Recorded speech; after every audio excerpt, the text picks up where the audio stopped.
सहाफ़ी के peoples party क़यादत के खिलाफ सनसनीखेज इंकशाफात। सिंथियार्ची के इल्जामात के दिफा में हर कानूनी फोरम पर जाने का भी ऐलान। साबिक वज़ीर आज़म पर हरासा करने जबकि साबिक वज़ीर दाखिला पर ज़्यादती का इल्ज़ाम लगा दिया। पाकिस्तान में मुकीम अमरीकी सहाफ़ी ने दावा किया कि यूसुफ रज़ा गिलानी ने ऐवान सदर में हरासा किया। मखदूम शहाबुद्दीन भी उनसे जिस्मानी बदसलूकी कर चुके हैं। In 2011, I was raped by the former Interior Minister Rahman Malik. I was physically manhandled by the Federal Health Minister Makhdoom Shohbadin and the Prime Minister Yusuf Gilani while he was staying at the President's house.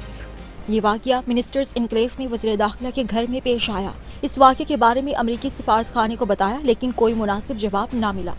अमरीकी सहाफ़ी का कहना है कि बिलावल भुट्टो अपने लोगों से कहें कि वो मेरी फैमिली को अकेला छोड़ दें। इल्ज़ामात पर कानून के मुताबिक किसी भी किस्म की तहकीकात का सामना करने के लिए तैयार हूँ। वाक़े की मज़ीद तफसीलात तहकीकी सहाफ़ियों के सामने बयान करूँगी।